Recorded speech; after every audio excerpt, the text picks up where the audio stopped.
Um garoto de 10 anos, com os pés descalços e a roupa rasgada, pediu um simples pedaço de pão ao multimilionário Ricardo Volkmann, dentro do restaurante mais caro da cidade. Ele foi expulso na frente de todos, com uma frieza que fez o silêncio pesar no ar. As pessoas desviaram o olhar. O segurança o arrastou para fora. Mas o que Ricardo descobriria apenas 7 minutos depois, ao encontrar algo que o menino deixou cair no chão, mudaria sua vida para sempre. E o que você está prestes a ouvir vai te fazer questionar tudo sobre quem realmente merece nossa compaixão. Miguel tinha 10 anos, mas seu corpo parecia carregar décadas de abandono. Os cabelos castanhos estavam embaraçados, sem corte há meses, grudados na testa por suor e sujeira acumulada. Seus olhos eram castanho escuros, fundos demais para uma criança. Com aquele brilho estranho que a fome prolongada traz, um misto de determinação desesperada e cansaço profundo. A pele morena estava marcada por arranhões recentes, picadas de mosquito coçadas até sangrar.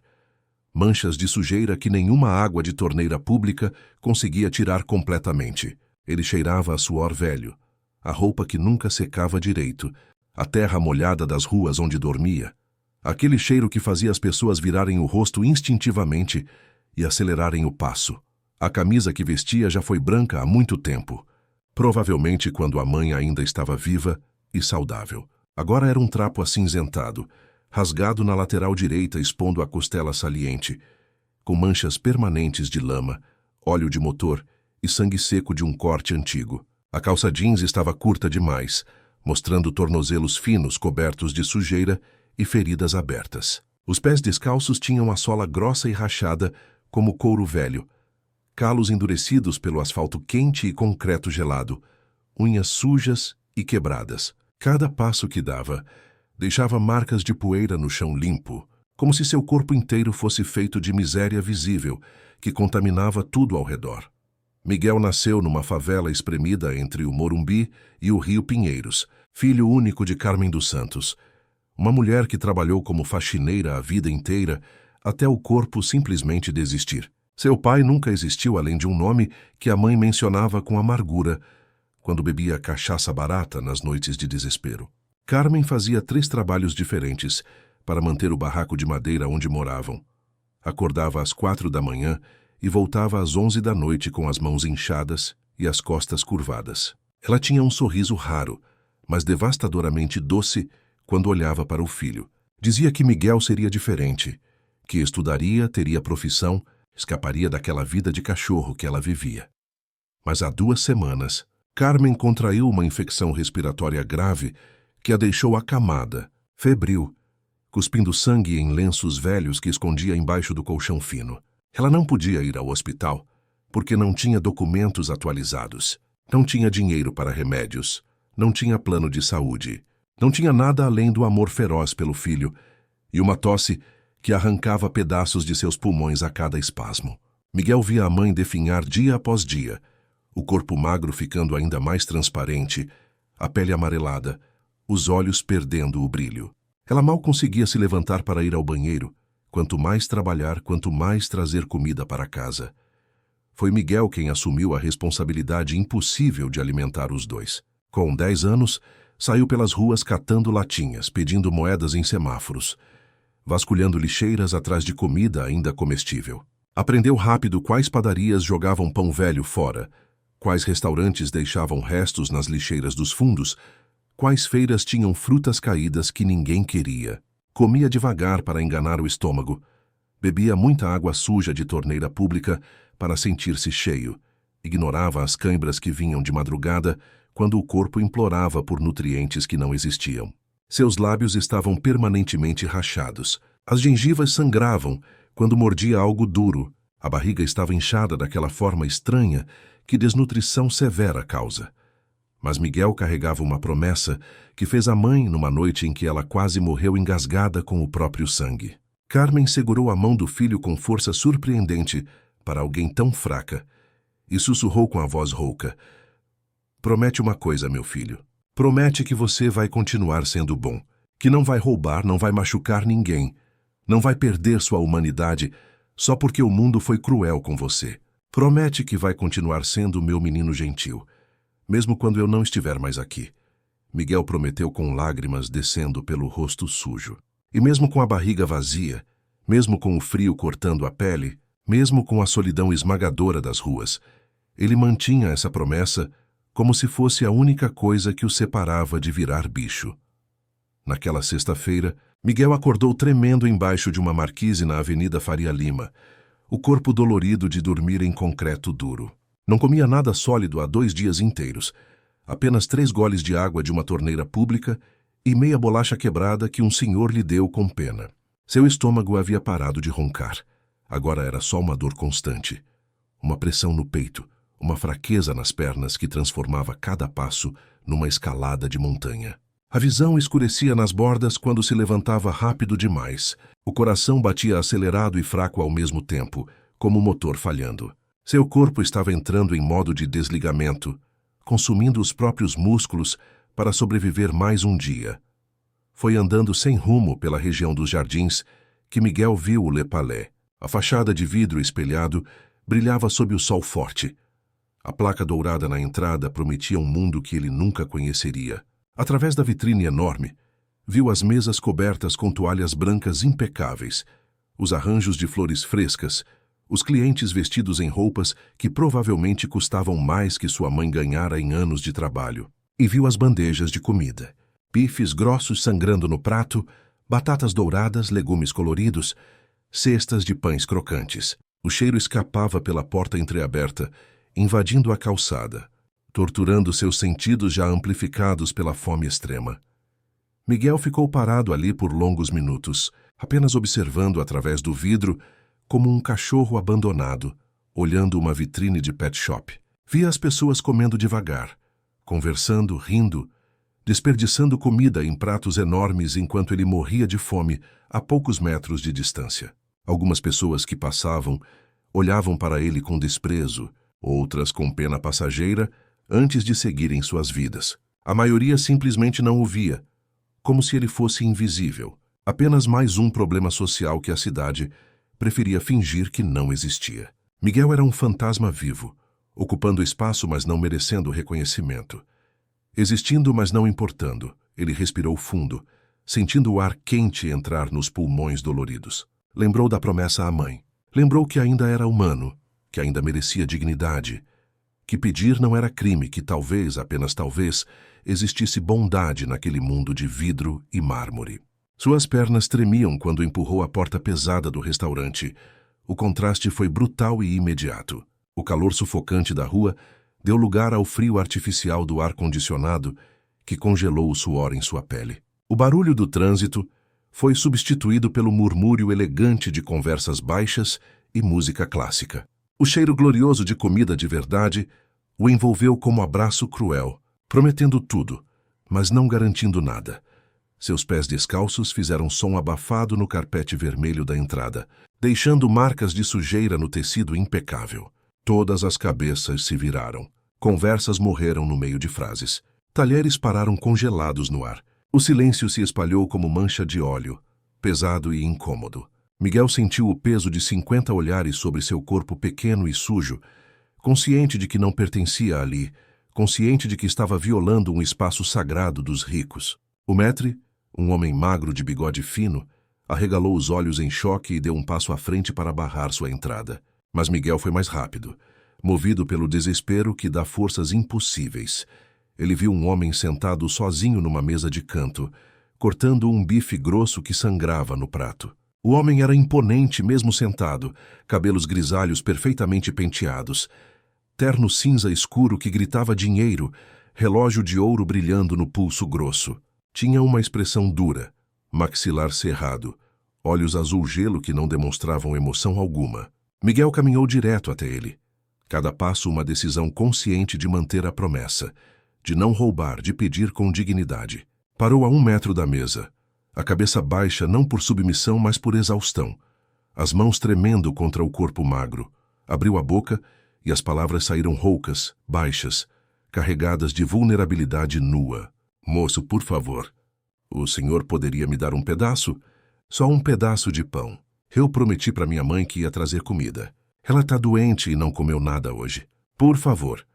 Foram apenas 4 frases simples, mas carregavam todo o desespero de uma criança abandonada pelo mundo, toda a esperança frágil de que ainda existia humanidade em algum lugar. O restaurante inteiro parou de respirar. Todos esperavam, esperando para ver como aquele homem poderoso, aquele Ricardo Volkmann que tinha tudo, reagiria ao pedido desesperado de um menino faminto que cheirava a miséria e esquecimento, que ousou cruzar a fronteira invisível que separava os que têm dos que não têm nada. Ricardo Volkmann não nasceu em berço de ouro como todos imaginavam ao vê-lo naquele terno de 15 mil reais. Ele nasceu numa casa de madeira podre na periferia de São Paulo, filho de Henrique Volkmann, um mecânico alcoólatra que batia na esposa e no filho com a mesma naturalidade com que bebia cachaça barata. Sua mãe, Helena, morreu aos 38 anos de tanto apanhar e de tanto desgosto, deixando Ricardo aos 12 anos sozinho com um monstro que o culpava por tudo. As cicatrizes nas costas de Ricardo, invisíveis sob o terno caro, ainda ardiam em noites de insônia, quando as memórias voltavam como fantasmas insistentes. Aos 13 anos, Ricardo já trabalhava lavando carros, carregando compras, vendendo balas no farol sob sol escaldante. O dinheiro nunca era suficiente porque o pai tomava tudo para comprar bebida e deixava o menino passar fome como castigo por existir. Ricardo lembrava de uma noite específica em que voltou para casa com 20 reais guardados em segredo, sonhando comprar um caderno novo para a escola.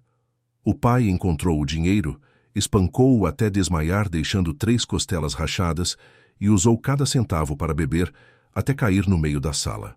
Naquela noite, com o rosto inchado e o corpo doendo, Ricardo jurou para si mesmo que nunca mais seria pobre, nunca mais seria humilhado, nunca mais dependeria da bondade de ninguém. Ele estudou com obsessão doentia que beirava a loucura. Acordava às 4 da manhã para estudar antes de trabalhar, lia livros velhos que encontrava no lixo, aprendia inglês sozinho com dicionários rasgados e programas de rádio. Aos 18, passou em primeiro lugar em engenharia numa universidade federal. Trabalhou durante toda a faculdade, dormindo 3 horas por noite e vivendo de miojo e pão velho. Não tinha amigos, não tinha vida social, não tinha nada além de uma meta queimando em seu peito como brasa viva. Sair daquela vida, subir, conquistar, provar para o fantasma do pai que morreu de cirrose que Ricardo Volkmann não era lixo, era ouro puro. Formou-se com honras e foi contratado por uma multinacional alemã, onde subiu rápido pisando em quem fosse necessário. Em 15 anos, abriu sua própria construtora, que cresceu alimentada por sua ambição insaciável e completa falta de escrúpulos. Demitia sem hesitar, processava concorrentes, comprava fiscais, construía edifícios de luxo em cima de comunidades que eram removidas pela prefeitura com sua aprovação silenciosa. Para ele, negócios eram guerra, e na guerra, ou você mata ou morre sem espaço para piedade ou sentimentalismo. Aos 53 anos, era multimilionário, dono de 3 empresas e 4 coberturas, tudo que o dinheiro podia comprar, exceto paz. Mas o dinheiro não comprou paz, nem silenciou os pesadelos. Ricardo acordava todas as noites às 3 da manhã suando frio, sonhando com o pai bêbado quebrando garrafas na parede, com a mãe morta no caixão barato, com o menino que ele foi pedindo esmola e sendo cuspido por pessoas que tinham tudo. Tomava remédios para a ansiedade, para dormir, para a pressão alta que insistia em subir apesar da dieta cara e personal trainer. Tinha uma esposa, Helena, 20 anos mais nova, linda e fria como mármore, que o traía discretamente com o instrutor de pilates. Ele sabia, não se importava. O casamento era apenas mais um ativo para a foto de revista. Ricardo desenvolvera aversão profunda e quase patológica por pobres ao longo dos anos. Não era apenas desprezo de classe, era algo visceral, psicológico, uma repulsa que fazia seu estômago revirar. Ver pessoas pedindo esmola na rua o deixava furioso porque via nelas o menino que foi. A fraqueza que jurou exterminar de si mesmo, o cheiro azedo da pobreza que ainda sentia no próprio corpo em momentos de estresse. Para ele, pobreza era escolha, falha de caráter, preguiça disfarçada de má sorte. Afinal, ele havia saído da miséria sozinho. Por que outros não podiam? Por que insistiam em pedir ao invés de trabalhar até sangrar como ele fez? Aquela manhã, Ricardo estava particularmente irritado. Havia discutido com a esposa sobre gastos excessivos. Tinha um processo trabalhista de um funcionário que caiu de andaime e ficou paraplégico culpando a empresa por negligência. Decidiu almoçar sozinho no Le Palais, seu refúgio onde o silêncio custava caro, e ninguém o incomodava. Pediu o filé mignon mal passado, batatas e legumes, uma garrafa de vinho francês de R$ 1.200.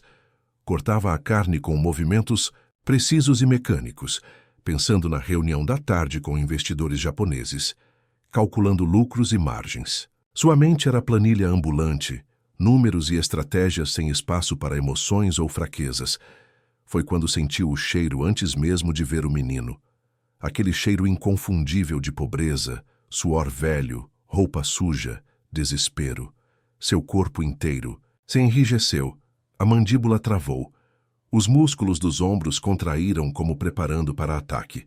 Ele conhecia aquele cheiro intimamente, porque ele era aquele cheiro décadas atrás, e odiava ser lembrado disso. Odiava que aquela parte morta e enterrada fosse convocada de volta. Quando finalmente levantou os olhos e viu o menino descalço, sujo, patético, com aqueles olhos grandes cheios de esperança idiota, algo desabou dentro dele. Não foi pena.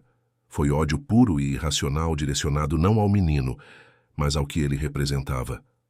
O menino pediu com voz baixa e trêmula, algo sobre pão, sobre mãe doente, sobre promessa. Ricardo ouviu perfeitamente cada palavra, e naquele momento todas as dores, todas as humilhações, todos os espancamentos, todas as noites de fome de sua infância se condensaram numa única emoção gelada. Ele não via Miguel, via a si mesmo. Via o menino fraco que foi. O menino que pediu e chorou e implorou. O menino que ele matou para se tornar quem era. E não podia deixar aquele fantasma continuar existindo nem dentro de si, nem na frente dele. Precisava destruí-lo. Precisava provar que aquele mundo de fraqueza estava morto e enterrado para sempre. Ricardo colocou o garfo e a faca no prato lentamente, pegou o guardanapo de linho e limpou a boca com movimentos deliberados. Bebeu um gole de vinho, sentindo o líquido caro descer pela garganta. O restaurante inteiro segurava a respiração. Até os garçons pararam de se mover. O ar-condicionado zumbia baixo como único som. E então, com voz fria e controlada, carregada de veneno acumulado por 53 anos, Ricardo olhou diretamente nos olhos assustados do menino. O relógio na parede marcava 12:42. E o que saiu da boca de Ricardo não foi apenas uma recusa, foi uma execução calculada. Você acha que eu trabalho para dar esmola para moleque sujo? As palavras saíram pausadas, cada uma escolhida com precisão cirúrgica para causar máximo dano. Miguel piscou confuso, não esperava aquilo. Esperava um não educado. Até um sai daqui seria melhor. Ricardo continuou, sua voz ganhando força venenosa. Sabe quanto custa esse prato que você tá babando? R$ 250. Você sabe quanto eu precisei ralar para ter esse dinheiro? 50 anos quebrando a cara, construindo empresa do zero, suando sangue. E você quer um pedaço de graça? Você acha que tem direito ao que eu conquistei? A voz de Ricardo subia agora. Outras pessoas no restaurante ouviam claramente cada palavra cruel. Eu também fui pobre. Também passei fome. Dormi na rua, comi lixo, apanhei até desmaiar. Mas sabe o que eu fiz? Eu trabalhei. Eu não fiquei pedindo esmola igual cachorro abandonado. Eu lutei, eu estudei, eu me tornei alguém. E você? O que você fez além de nascer para ser peso morto da sociedade? Além de entrar aqui fedendo e arruinando o apetite de pessoas de bem? Cada palavra era chicotada, arrancando pedaços da alma de Miguel, que tentava não chorar, mas sentia as lágrimas queimarem os olhos teimosamente. Miguel encontrou sua voz trêmula e fraca. Eu sou criança ainda, moço. Eu não posso trabalhar. Eu só tô com fome. Foi tudo que conseguiu dizer, e por um segundo algo passou pelo rosto de Ricardo, talvez reconhecimento, talvez dor, mas desapareceu rápido demais. A máscara voltou ainda mais dura. Criança é desculpa de vagabundo. Ricardo cuspiu a palavra como insulto. Com 10 anos eu já trabalhava. Já sabia que ninguém ia me dar nada de graça, que o mundo não tem pena de ninguém. Você vem, aqui nesse lugar sujo, fedendo, incomodar pessoas que pagam caro exatamente para não terem que olhar para gente como você. Ricardo pegou a cestinha de pães ao lado do prato, com um movimento deliberado e cruel. 3 pães pequenos, redondos, ainda quentinhos, com crosta dourada brilhando sob a luz do lustre. O cheiro subiu, torturando Miguel. Sua boca salivou incontrolavelmente. O estômago se contraiu em dor aguda. Ricardo ergueu a cestinha como se fosse oferecer. E por uma fração de segundo, uma esperança frágil e idiota acendeu no peito do menino. Miguel deu meio passo à frente, os olhos fixos naqueles pães que significavam sobrevivência. E então, Ricardo virou a cestinha despejando os 3 pães diretamente na lata de lixo, ao lado da mesa. O som deles caindo entre guardanapos usados e restos de comida ecoou no silêncio absoluto, como tiro de revólver. Pronto, Ricardo disse com voz plana e morta, sem emoção alguma. Agora você pode catar no lixo, que é onde mendigo procura comida mesmo. É onde você pertence. Uma mulher na mesa ao lado soltou o grito abafado, levando a mão à boca. O casal jovem se levantou indignado, mas paralisado, sem saber o que fazer. Um homem idoso começou a protestar, mas a esposa segurou seu braço sussurrando sobre não se meter em confusão. Os garçons ficaram congelados esperando ordem do maître, que estava pálido observando a cena. Miguel olhou para a lata de lixo, onde os pães que segundos atrás eram sua esperança, agora estavam contaminados por detritos. As lágrimas finalmente desceram cortando trilhas limpas em seu rosto sujo, não de raiva, mas de tristeza profunda. Tristeza pelo homem à sua frente, que tinha tudo exceto humanidade, que era rico em dinheiro, mas miserável em alma. Segurança. Ricardo chamou sem levantar a voz, mas com autoridade absoluta que não admitia discussão. 2 homens grandes de terno preto se aproximaram imediatamente, rostos neutros, treinados para não questionar ordens de quem pagava bem. Tirem esse moleque daqui agora, e se ele voltar, chamem a polícia. A voz de Ricardo era final, cortante como navalha. Os seguranças pegaram Miguel pelos braços com firmeza profissional, não brutal, mas inescapável. O menino não resistiu. Não tinha forças nem vontade, deixou-se arrastar como boneco de pano. Seus pés descalços deslizavam sobre o mármore polido, deixando rastros de sujeira. A cabeça baixa, os ombros curvados em derrota total. Olhou para trás uma última vez, enquanto era arrastado. Viu Ricardo já cortando a carne novamente, como se nada tivesse acontecido. Como se não tivesse acabado de destruir o que restava de esperança em uma criança faminta.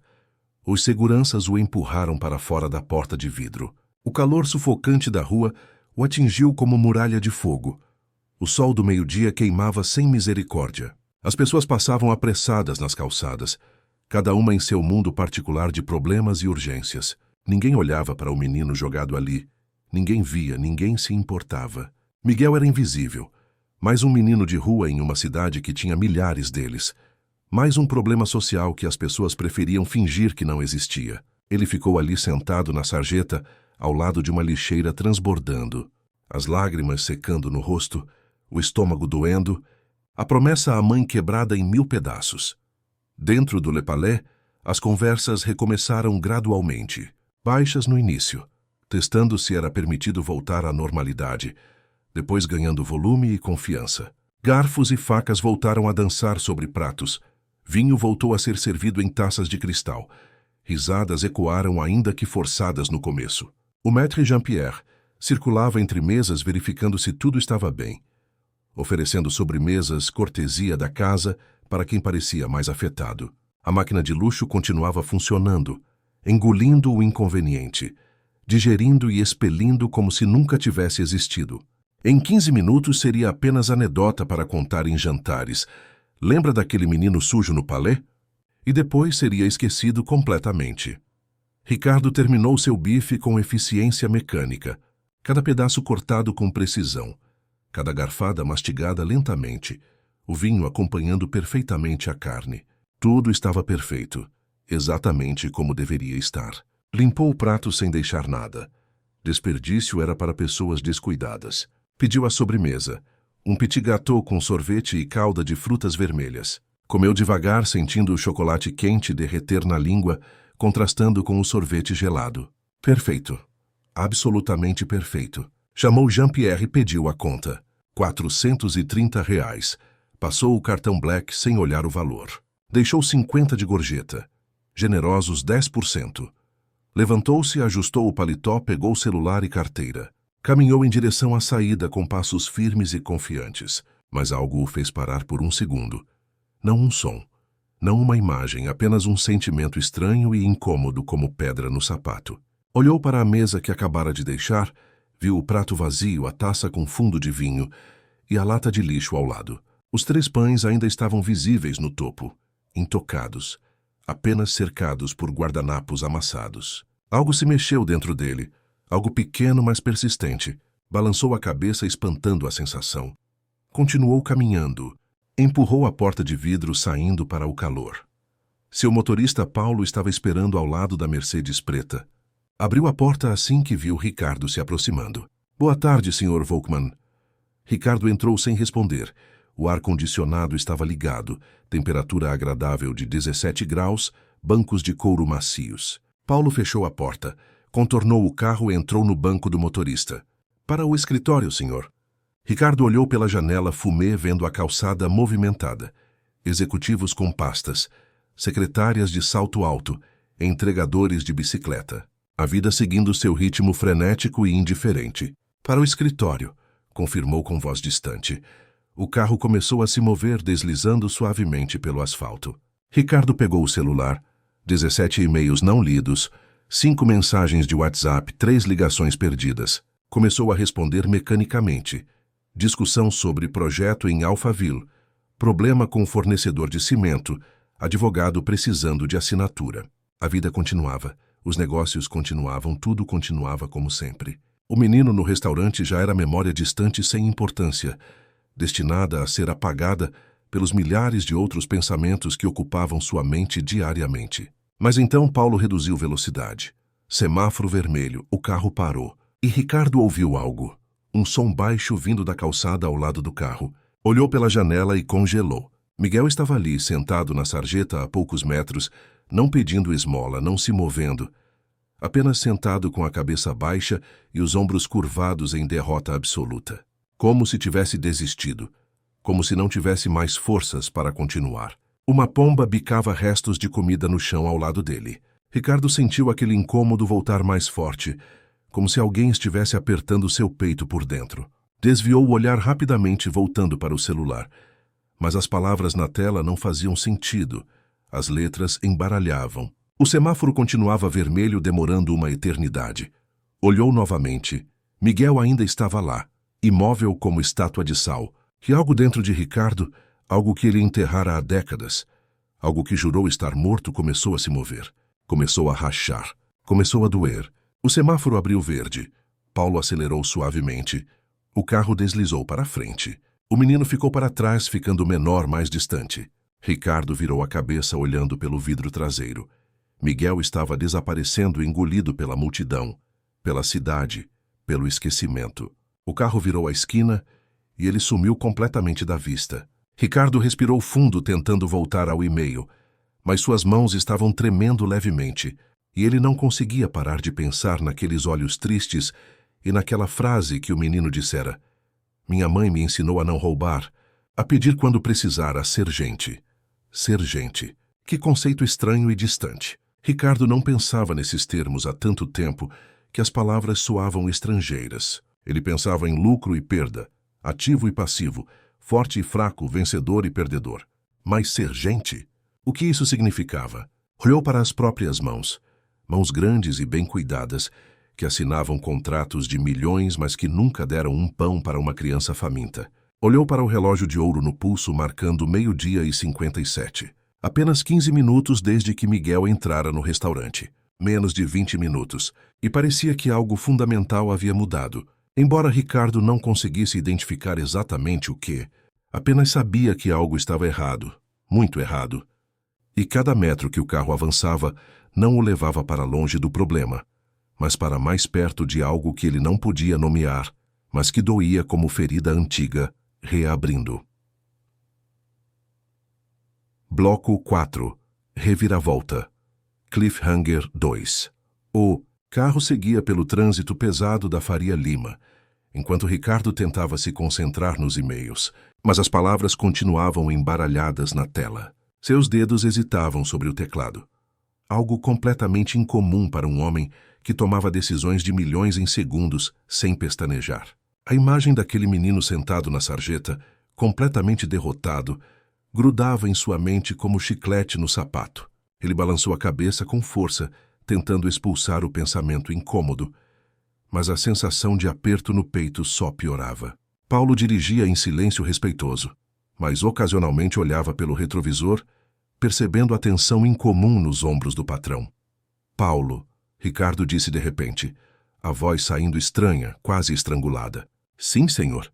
O motorista respondeu prontamente. Ricardo abriu a boca, fechou, abriu novamente. As palavras não queriam sair, como se seu cérebro estivesse lutando contra algo que seu corpo insistia em fazer. Volta! Finalmente saiu, baixo demais, quase inaudível. Paulo franziu a testa sem entender. Desculpe, senhor. Não ouvi direito. Ricardo fechou os olhos, apertou a ponte do nariz com dedos que tremiam imperceptivelmente. Volta para o restaurante, agora. A ordem saiu firme dessa vez, mas carregada de algo que Paulo nunca ouvira na voz do patrão em 10 anos de trabalho. Hesitação. Dúvida. Algo parecido com urgência desesperada. Paulo fez o retorno na primeira oportunidade sem fazer perguntas, porque homens como Ricardo Volkmann não explicavam suas decisões, e motoristas inteligentes não pediam explicações.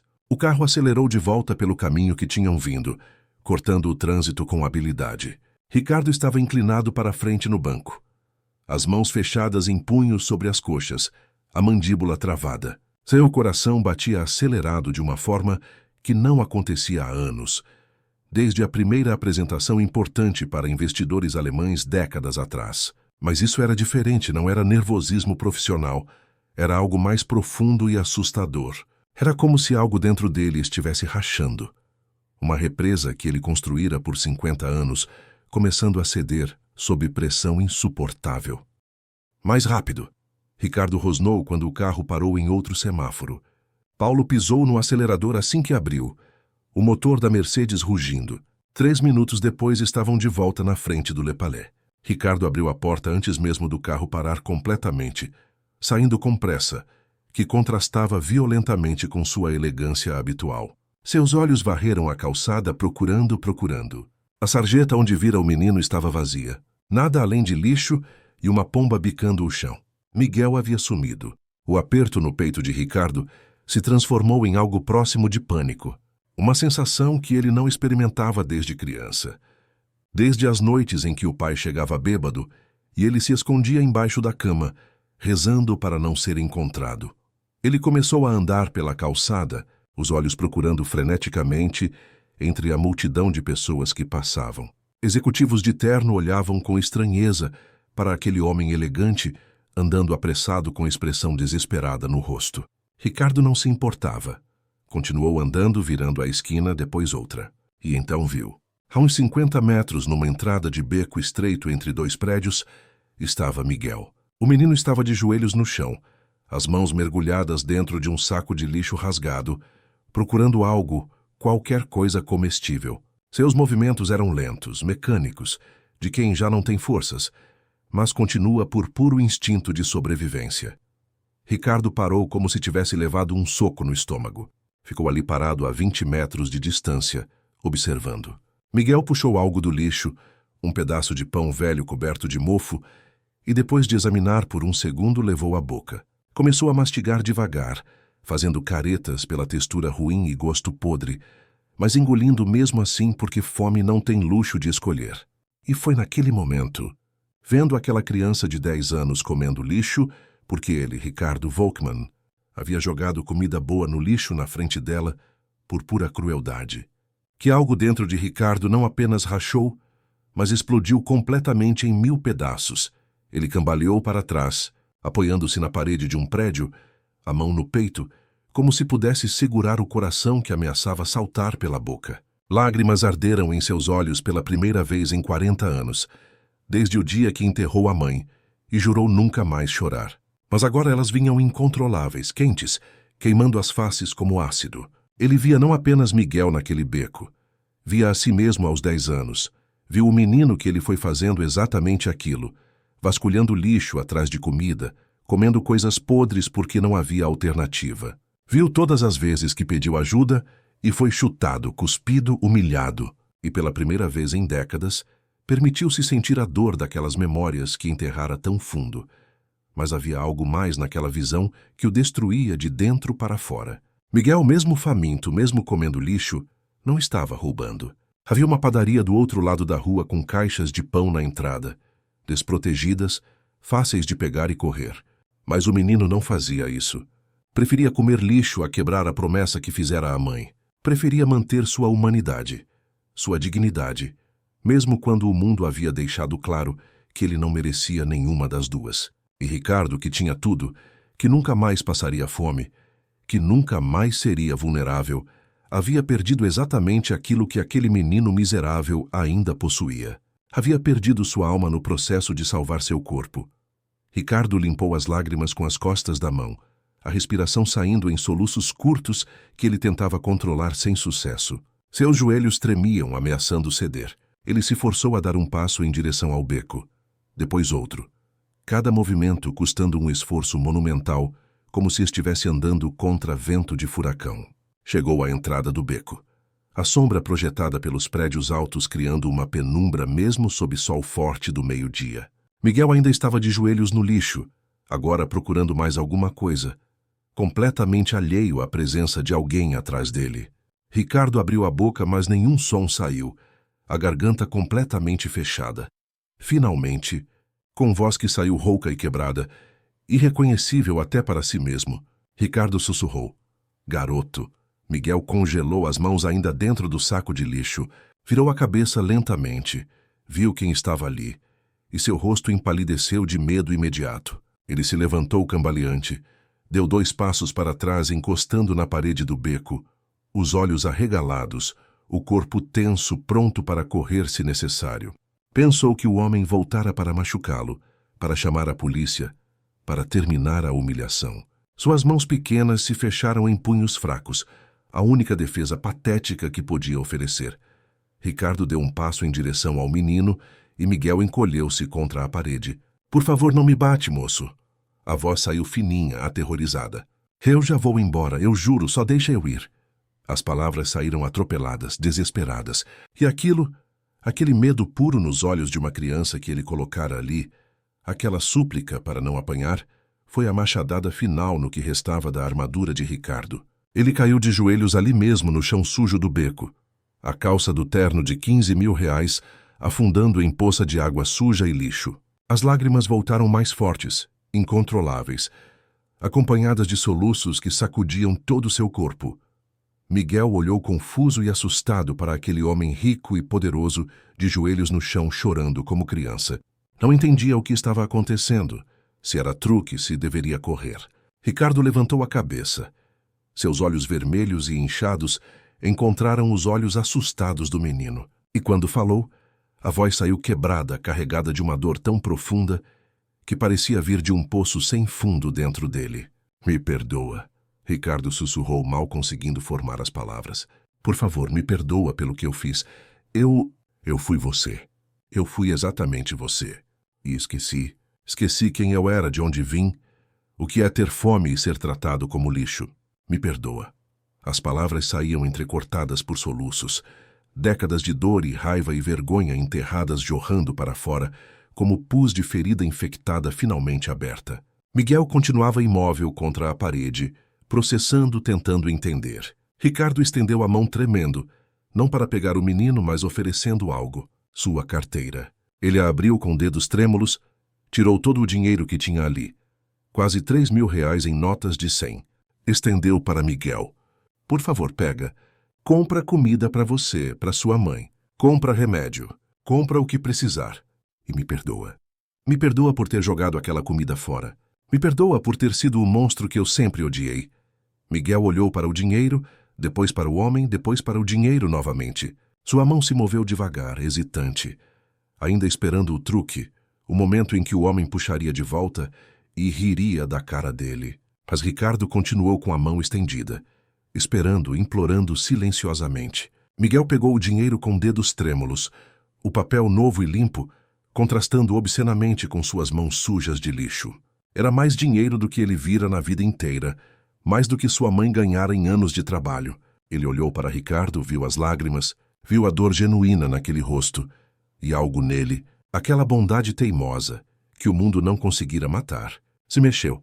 "Tá tudo bem, moço", Miguel disse baixinho. A voz de criança, soando estranhamente madura, carregada de uma sabedoria, que vem apenas do sofrimento profundo. "Eu já perdoei. Minha mãe sempre dizia que guardar raiva machuca mais a gente do que quem fez a maldade. O senhor tá perdoado." E então fez algo que destruiu completamente Ricardo. Estendeu a mão pequena e suja e tocou o ombro do homem em gesto de conforto. Uma criança de 10 anos, que não comia há 2 dias, que acabara de ser humilhada da pior forma possível, que estava comendo lixo, consolando o multimilionário que causara sua dor. A inversão era tão absurda, tão impossível, tão profundamente errada e ao mesmo tempo tão certa que Ricardo não conseguiu mais se segurar. Ele puxou o menino para um abraço apertado, soluçando sem controle contra aquele corpo pequeno e fedorento, pedindo perdão repetidamente entre soluços.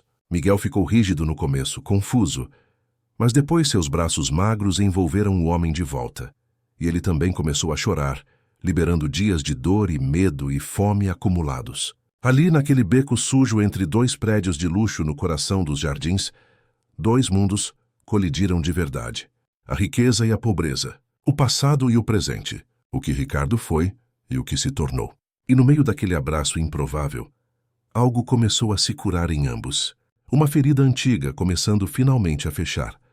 Ricardo se afastou do abraço lentamente, limpando o rosto com as costas da mão, tentando recuperar alguma compostura, mas falhando miseravelmente. Ele olhou para Miguel, realmente olhou dessa vez, não com desprezo ou indiferença, mas com olhos que finalmente enxergavam um ser humano. Viu as costelas salientes sob a camisa rasgada, os tornozelos finos demais, o rosto magro com bochechas fundas que denunciavam desnutrição severa. Viu as feridas abertas nos pés descalços, os arranhões infectados nos braços, os lábios rachados sangrando, e percebeu com horror absoluto que estava olhando para uma criança literalmente morrendo, não em semanas ou meses, mas em dias talvez. O corpo de Miguel estava nos últimos estágios antes do colapso total.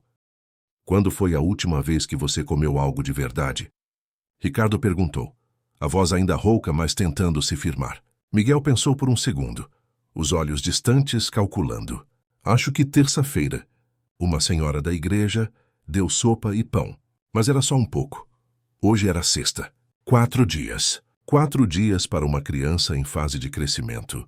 Ricardo sentiu bile subir na garganta. Ele se levantou, as pernas ainda trêmulas, estendeu a mão para Miguel. "Vem comigo. Agora. Você vai comer, vai tomar banho e eu vou levar você e sua mãe para o hospital." Os dois. Não foi pedido, foi declaração. Miguel hesitou. Os anos nas ruas ensinaram a não confiar em adultos, especialmente os ricos. "Por quê? Por que o senhor está fazendo isso agora?" A pergunta era legítima, carregada de desconfiança justificada. Ricardo se agachou, ficando na altura dos olhos do menino. "Porque eu passei a vida inteira fugindo de quem eu fui. Construí um império em cima do ódio que sentia por ter sido pobre, por ter sido fraco. Humilhei você porque ver você era como olhar num espelho que mostrava tudo o que eu tentei esquecer. Mas você me deu algo que eu não merecia. Você me perdoou. E agora eu preciso tentar ser digno desse perdão. Preciso tentar ser humano de novo." As palavras saíram cruas, honestas, sem as camadas de proteção que Ricardo usava havia décadas. Miguel olhou nos olhos azuis do homem, procurando mentira, procurando armadilha. Encontrou apenas dor sincera e algo parecido com desespero de redenção. Lentamente, colocou sua mão pequena e suja na mão grande e limpa de Ricardo. O contraste era brutal, mas dessa vez não importava. Ricardo apertou aquela mão com cuidado, como se segurasse algo infinitamente precioso e frágil. Eles saíram do beco juntos, caminhando pela calçada movimentada. As pessoas olhavam espantadas para aquela cena impossível. Um homem de terno de 15 mil reais, manchado de lama, andando de mãos dadas com um menino de rua descalço. Alguns viravam o rosto com nojo, outros tiravam fotos discretas com o celular. Ricardo não se importava mais. Chegaram à Mercedes, onde Paulo esperava com expressão chocada. Nunca vira o patrão naquele estado. Paulo, leva a gente para o Hospital Albert Einstein. Agora. Paulo piscou, processando. O Einstein era o hospital mais caro da cidade, onde atendem celebridades e políticos. O hospital, senhor. Mas agora, Paulo! Ricardo praticamente gritou, a urgência óbvia. Paulo acenou rápido, abriu a porta traseira. Ricardo ajudou Miguel a entrar. O menino afundando no couro macio com expressão de quem acabara de sentar numa nuvem. Nunca estivera num carro assim. Nunca sentira ar-condicionado tão gelado. Nunca imaginara que existiam lugares tão limpos e cheirosos. No caminho, Ricardo pegou o celular e ligou para o hospital, sua voz recuperando parte da autoridade natural. Aqui é Ricardo Volkmann. Estou levando uma criança em estado crítico de desnutrição e uma mulher adulta com infecção respiratória grave. Quero equipe de emergência esperando na entrada, quarto privativo para ambos e os melhores médicos disponíveis. Não me importa o custo, façam acontecer. Ele desligou sem esperar resposta, porque homens como Ricardo não esperavam. Eles ordenavam e o mundo obedecia. Mas dessa vez a ordem não era para benefício próprio. Era para salvar vidas que ele quase destruíra com sua crueldade. Miguel olhava pela janela fumê, vendo a cidade passar em velocidade. Tudo diferente daquela altura, protegido do calor e do barulho. Moço, ele disse baixinho. Minha mãe está muito doente. Ela cospe sangue. Às vezes ela não me reconhece de tanta febre. Ela vai ficar boa? A voz carregava medo de uma resposta que não queria ouvir. Ricardo virou-se para o menino e dessa vez não mentiu, não ofereceu falsas garantias. Eu não sei, Miguel. Não vou mentir para você. Ela está doente faz tempo, sem tratamento, e isso é perigoso. Mas vou fazer tudo. Absolutamente tudo o que for possível para que os melhores médicos cuidem dela. Isso eu prometo. A honestidade crua pareceu confortar Miguel mais do que qualquer mentira reconfortante.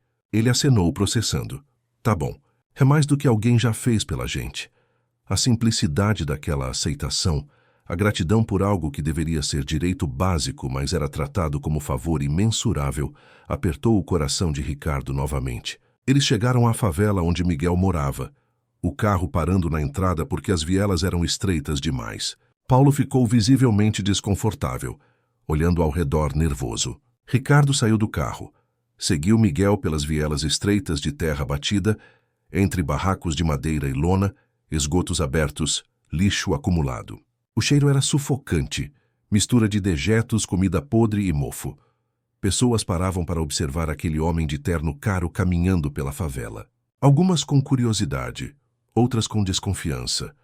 Algumas com esperança de que talvez fosse político em época de eleição, trazendo promessas vazias. Miguel parou na frente de um barraco particularmente pequeno e precário.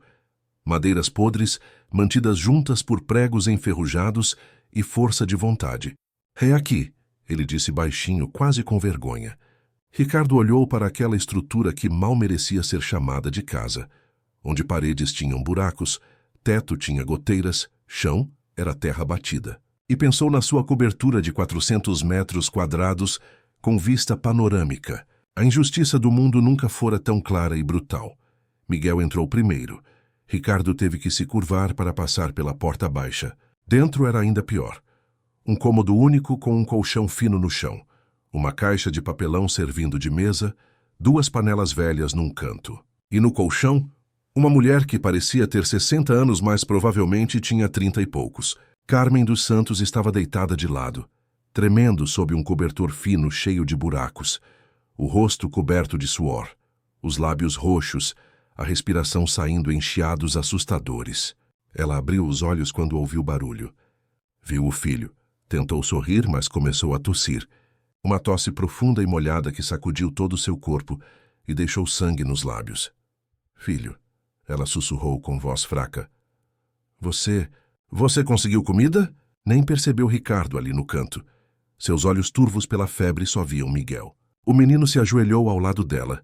Segurou sua mão quente e úmida. Consegui, mãe. E consegui mais. Consegui um homem que vai nos ajudar. Vai levar a gente para o hospital. Você vai ficar boa. Carmen piscou confusa, finalmente percebendo o estranho de terno no barraco.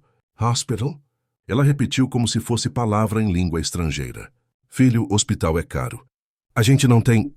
Ela foi interrompida por outra crise de tosse que deixou sangue na mão que levou à boca. Ricardo se aproximou, ajoelhando-se também ao lado do colchão imundo, sua calça de terno afundando na terra úmida. Olhou para aquela mulher destruída pela vida, pelo trabalho escravo, pela pobreza absoluta. Viu sua própria mãe naquele rosto amarelado. Lembrou de Helena Volkmann morrendo da mesma forma, sem cuidados, sem dignidade, apenas sofrimento até o fim. Senhora Carmen, ele disse com voz firme, mas gentil. Meu nome é Ricardo. Eu vou levar vocês dois para o hospital agora. Os médicos vão cuidar da senhora. Vão dar remédio, vão fazer exames. Tudo o que for necessário. E a senhora não vai pagar nada. Eu vou cuidar de tudo. Carmen olhou para ele sem entender, procurando a pegadinha, o custo escondido. Por quê? Ela perguntou. A mesma pergunta que o filho fizera. Por que um homem como o senhor ia ajudar gente como a gente? Ricardo sentiu as lágrimas ameaçarem voltar. Porque eu fui vocês. Porque esqueci o que é ter fome e ser invisível. Porque seu filho me deu uma lição de humanidade hoje que eu não merecia. E por quê? Sua voz quebrou ligeiramente. Porque minha mãe morreu exatamente assim, sem ajuda, sem dignidade, e eu jurei que nunca ajudaria ninguém para não parecer fraco. Mas seu filho me mostrou que a verdadeira fraqueza é ter tudo e não fazer nada. Me deixa tentar consertar isso. Me deixa tentar salvar vocês como não consegui salvar minha mãe. As palavras saíram carregadas de décadas de culpa e dor. Carmen olhou nos olhos daquele homem rico e viu algo que não esperava. Viu sinceridade, viu dor, viu alguém que entendia. Ela acenou fracamente. Ricardo não perdeu tempo. Pegou o celular, ligou para Paulo.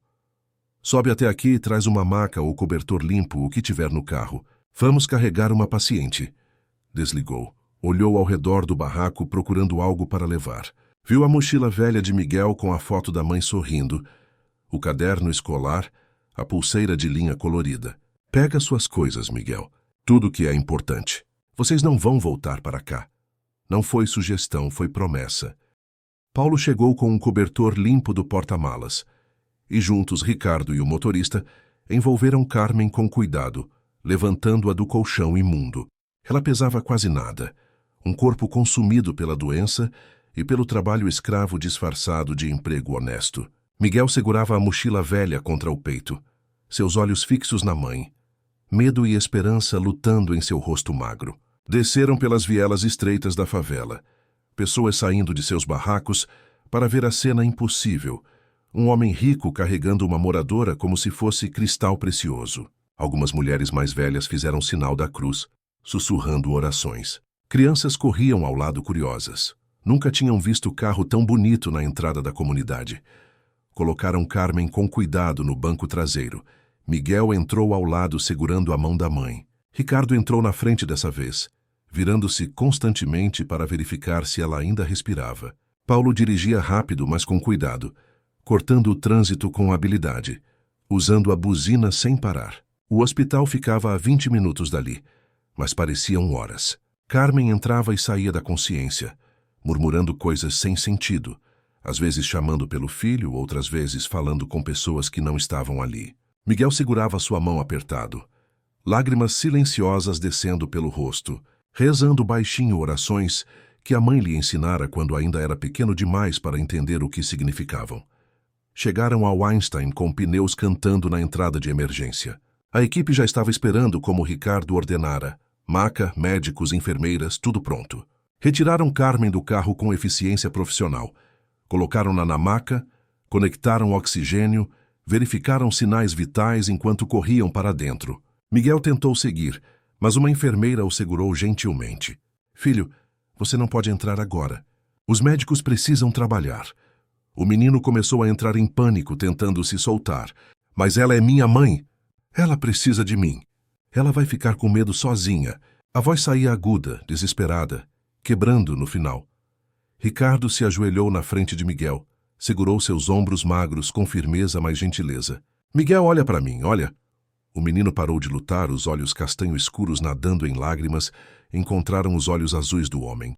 Sua mãe está nas mãos dos melhores médicos da cidade agora.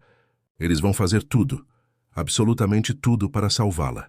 Mas você precisa confiar, precisa deixar eles trabalharem. E enquanto isso, você vai tomar banho, comer, descansar. Porque quando sua mãe acordar, ela vai querer ver você forte e saudável, não morrendo de fome. Você entende? Miguel assentiu devagar, ainda assustado, mas tentando confiar. Uma médica se aproximou, doutora Clarice Mendes, uma mulher de uns 40 anos com olhos gentis, mas expressão séria. Senhor Volkmann, a paciente está em estado crítico. Pneumonia bacteriana severa, possivelmente tuberculose, desidratação extrema, desnutrição. Vamos fazer o possível, mas preciso ser honesta. Ela está muito debilitada. Ricardo acenou, apreciando a honestidade ao invés de falsas esperanças. Faça tudo o que for necessário. UTI se precisar, cirurgia, qualquer coisa. E esse menino aqui também precisa de avaliação completa. Desnutrição severa, infecções visíveis, provavelmente parasitas intestinais. Trata ele como se fosse meu filho. A última frase saiu antes que ele percebesse. Mas uma vez dita, Ricardo percebeu que era verdade. Levaram Miguel para outro andar, para banho supervisionado por enfermeiro. Depois exames, raio-x, análises de sangue. Ricardo esperou do lado de fora, andando de um lado para outro no corredor de mármore do hospital mais caro da cidade. Seu celular tocou 15 vezes. Mensagens de trabalho, da esposa, de sócios. Ele ignorou todas. Pela primeira vez em décadas, negócios não eram prioridade. Pela primeira vez, dinheiro não significava nada além de ferramenta para salvar vidas. Ele olhou para suas mãos, ainda sujas de terra do barraco. Manchas no terno caro que provavelmente nunca sairiam, e não se importava. Aquelas manchas eram mais honestas que qualquer coisa limpa e cara que já usara. 2 horas depois, Miguel saiu do quarto de exames irreconhecível. Cabelos cortados e limpos, pele brilhando de tão lavada, vestindo roupas novas que o hospital fornecera. Parecia 10 quilos mais leve sem as camadas de sujeira. Seus olhos castanhos brilhavam diferentes agora, ainda assustados, mas com algo novo. Esperança, talvez, ou apenas o reflexo de finalmente ser visto como ser humano ao invés de problema social. A doutora Clarice acompanhava sua expressão séria. Desnutrição severa, grau 3, anemia profunda, múltiplas infecções parasitárias, pneumonia inicial, raquitismo por falta de vitamina D. Mais alguns meses assim e seria irreversível. Ele vai precisar ficar internado pelo menos 1 semana para tratamento intensivo. Ricardo acenou, absorvendo tudo. E a mãe? A médica hesitou, escolhendo palavras cuidadosamente. Está viva, estabilizada, mas crítica. Tuberculose confirmada, além da pneumonia bacteriana. Os pulmões estão muito danificados. Conseguimos baixar a febre, oxigenar o sangue, mas ela vai precisar meses de tratamento. Talvez cirurgia. Não posso garantir recuperação completa, mas há chance se ela responder bem aos antibióticos. Não era garantia de cura, mas era mais do que Carmen teria tido sem intervenção. Era chance. E chance, às vezes, é tudo que pessoas desesperadas precisam. Miguel ouviu tudo, processando com maturidade assustadora para 10 anos. Posso ver ela? Perguntou baixinho. A médica acenou. Levou-os até a UTI. Através do vidro, viram Carmen cercada de máquinas, tubos, fios. Parecia pequena e frágil naquela cama hospitalar branca, mas estava respirando. O peito subindo e descendo com a ajuda do oxigênio. Estava viva. Miguel colocou a mão no vidro. Lágrimas silenciosas descendo. Obrigado, moço. Ele sussurrou sem tirar os olhos da mãe. Obrigado por não desistir da gente. Ricardo colocou a mão no ombro do menino, sua própria garganta apertada demais para falar. Eles sentaram na sala de espera, Miguel finalmente comendo de verdade. Ricardo pedira que trouxessem comida leve, sopa, pão, suco. O menino comia devagar, saboreando cada colher como se fosse a última, mesmo sabendo que haveria mais. Hábitos de quem viveu com fome não morrem facilmente. Ricardo observava em silêncio, processando tudo o que acontecera nas últimas 4 horas. Como sua vida virara de cabeça para baixo, como uma decisão cruel num restaurante caro, levara a estar sentado num hospital às 3 da tarde de sexta-feira, coberto de sujeira, esperando notícias de uma mulher que não conhecia e uma criança que deveria ter ignorado. Moço, Miguel disse, quebrando o silêncio, por que o senhor mudou? Tipo, de verdade. Não estou reclamando, só quero entender. Era pergunta legítima, merecia resposta honesta. Ricardo pensou por um longo momento, buscando palavras que fizessem sentido, porque eu passei 50 anos construindo muros ao redor do meu coração. Muros tão altos e grossos que nada entrava, nem dor, nem amor, nem compaixão. Achei que isso me tornava forte, me protegia. Mas quando te humilhei naquele restaurante, quando joguei aquela comida no lixo e vi seu rosto, vi algo que me destruiu. Vi que eu não era forte, era vazio. Era morto por dentro. Ele continuou, as palavras fluindo mais fácil agora. Você me lembrou de quem eu fui antes dos muros. Me lembrou que ser pobre não é vergonha, que pedir ajuda não é fraqueza, que manter sua humanidade quando o mundo te trata como lixo é a coisa mais corajosa que alguém pode fazer. E quando te vi comendo lixo, lixo que eu causei ao jogar comida boa fora, percebi que me tornei exatamente o tipo de pessoa que eu mais odiava quando criança. O tipo que tinha poder de ajudar, mas escolhia ser cruel. E não quero mais ser essa pessoa. Não quero morrer sendo essa pessoa. As palavras saíram cruas, honestas, sem máscaras. Miguel ouviu tudo, depois falou com sabedoria que não deveria caber em corpo tão pequeno. Minha mãe sempre dizia uma coisa. Dizia que a gente só descobre quem realmente é quando tem escolha, quando é rico e poderoso, e pode fazer o que quiser.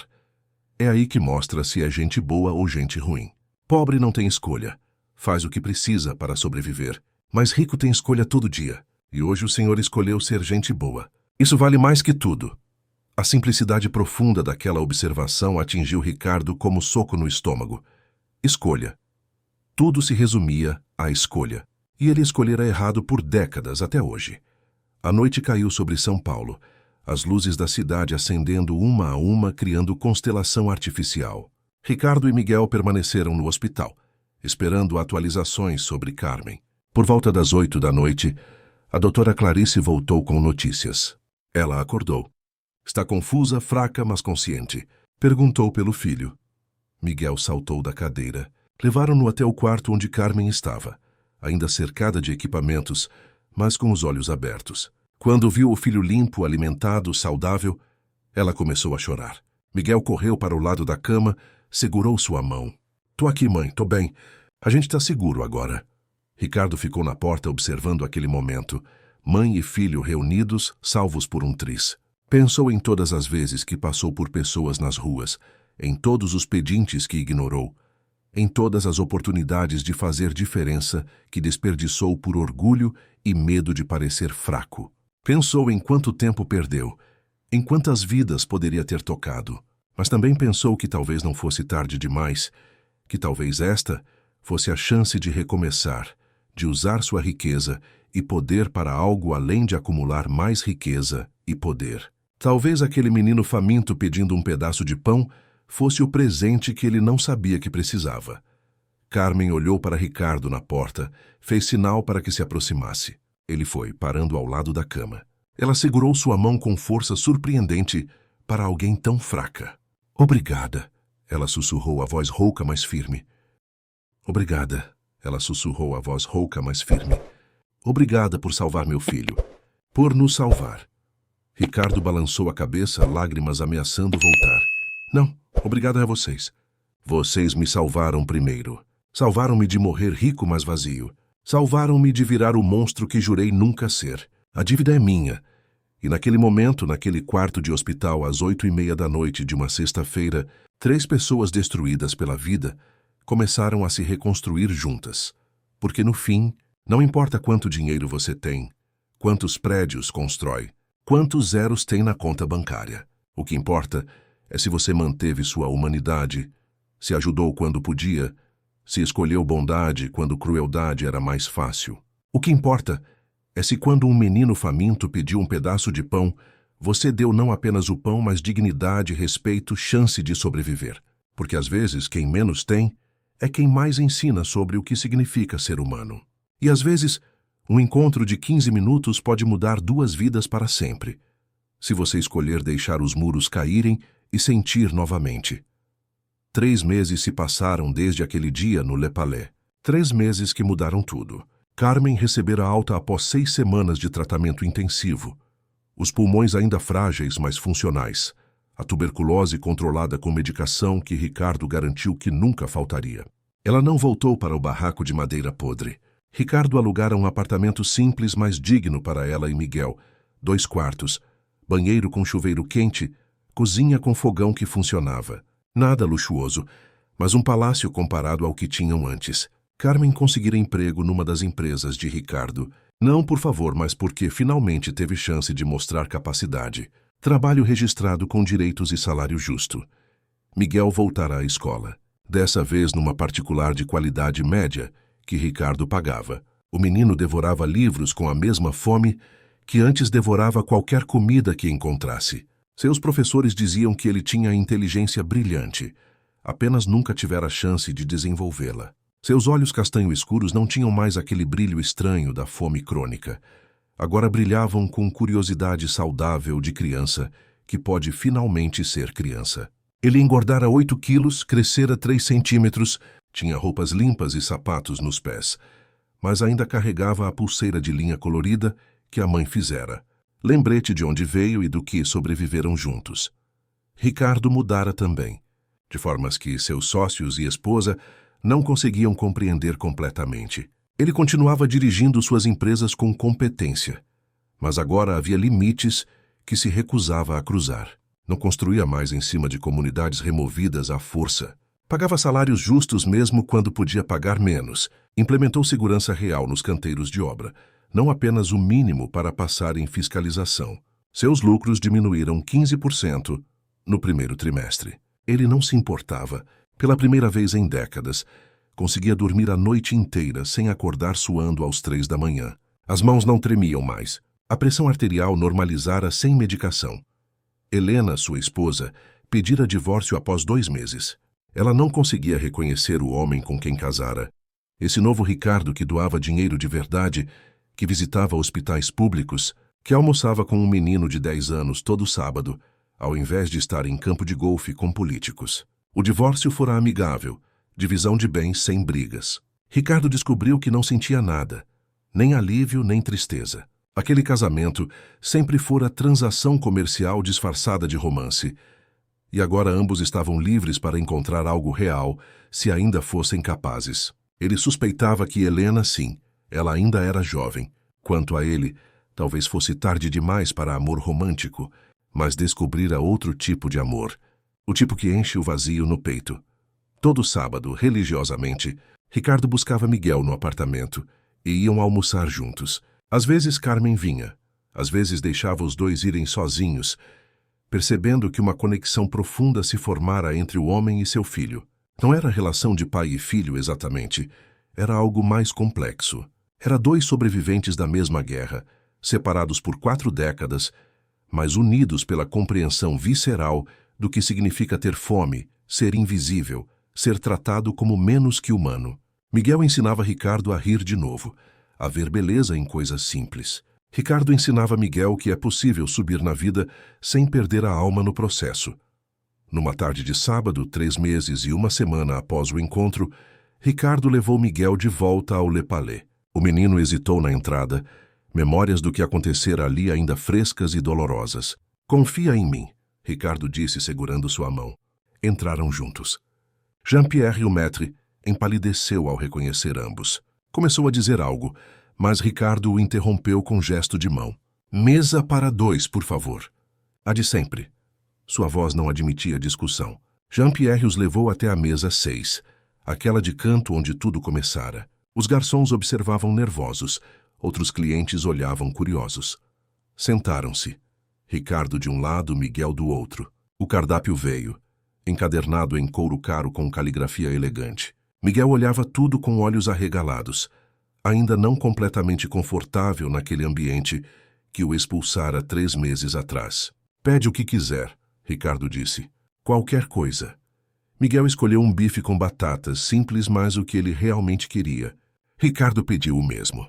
Quando a comida chegou, os pratos imensos fumegando deliciosamente, Miguel olhou para o bife com algo parecido com reverência. Pegou garfo e faca, cortou um pedaço pequeno, mastigou devagar, saboreando. Tá bom? Ricardo perguntou. Miguel acenou, os olhos brilhando. Muito melhor que lixo, ele disse com um sorriso travesso. A frase quebrou a tensão. Ricardo riu, uma risada genuína que veio do fundo do peito, e Miguel riu junto. As pessoas nas mesas ao redor relaxaram, voltando às próprias conversas. Jean-Pierre observava da entrada, processando a cena impossível. O homem que 3 meses atrás jogara pães no lixo, agora dividindo refeição com o menino que humilhara. Depois do almoço, Ricardo chamou o maître. Jean-Pierre, esse garoto aqui, ele colocou a mão no ombro de Miguel. É Miguel Henrique dos Santos. Da próxima vez que ele vier aqui, mesmo que sozinho, mesmo que descalço, você vai tratá-lo com o mesmo respeito que me trata. Entendeu? Não foi pedido, foi ordem. Jean-Pierre acenou rápido, o orgulho ferido, mas a mensagem clara. Ao saírem do restaurante, Miguel segurou a mão de Ricardo na calçada. Obrigado por me trazer aqui de novo, moço. Sei que foi difícil para você também. Ricardo apertou aquela mão pequena, não mais suja ou trêmula, mas ainda pequena e preciosa. Foi necessário? Para os dois. Precisávamos provar que aquele lugar não tem mais poder sobre nós, que nós decidimos quem somos, não onde estivemos ou o que nos fizeram. Caminharam em silêncio pela calçada, o sol da tarde criando sombras longas. 2 figuras diferentes, uma alta de terno caro, outra pequena de jeans e tênis, mas conectadas por algo mais forte que aparências. Na entrada do apartamento, antes de Miguel subir, ele virou-se para Ricardo com expressão séria. Moço, eu queria te falar uma coisa. Você acha que salvou a gente naquele dia, mas não foi assim. A gente se salvou junto. Você estava morrendo também, só que de um jeito diferente. Estava morrendo por dentro, virando pedra. E quando você me ajudou, você se ajudou também. Então, obrigado. Obrigado por deixar a gente te ajudar a voltar a ser gente. As palavras saíram com simplicidade profunda, verdade nua sem enfeites. Ricardo sentiu as lágrimas queimarem, mas dessa vez não eram de dor. Eram de gratidão, de alívio, de estar finalmente vivo de verdade. E ali, naquela tarde de sábado comum, com cheiro de comida vindo de janelas abertas e crianças brincando na rua, Ricardo Volkmann entendeu algo fundamental. Entendeu que riqueza sem compaixão é prisão cara, que sucesso sem humanidade é fracasso disfarçado, que você pode conquistar o mundo inteiro, mas se perder sua alma no processo, não conquistou nada que valha a pena. Entendeu que às vezes um menino faminto pedindo um pedaço de pão não é pedinte, é professor, é espelho, é chance de redenção que você não merece, mas que te é oferecida mesmo assim, se você tiver coragem de aceitar. Se essa história te tocou de alguma forma, se te fez sentir algo além de indiferença, compartilha com alguém que precisa acreditar que pessoas podem mudar, que nunca é tarde demais para escolher bondade, que um único momento de compaixão pode salvar não apenas quem recebe, mas também quem oferece. E da próxima vez que ver alguém pedindo ajuda, alguém invisível que a sociedade ensinou você a ignorar, lembra que aquela pessoa tem nome, tem história, tem alma. Lembra que você tem escolha, todo dia tem escolha, de ser quem constrói pontes ou quem constrói muros. E que a escolha que fizer não define apenas quem aquela pessoa é, define quem você é. Escolhe ser humano. Sempre que puder, em todo momento que importar, escolhe ser humano primeiro, antes de qualquer outra coisa. Porque no final, quando tudo mais se for, quando dinheiro e poder e posses virarem pó, o que resta é se você manteve sua humanidade ou se a vendeu pelo preço de um terno caro e uma refeição que você nem vai lembrar.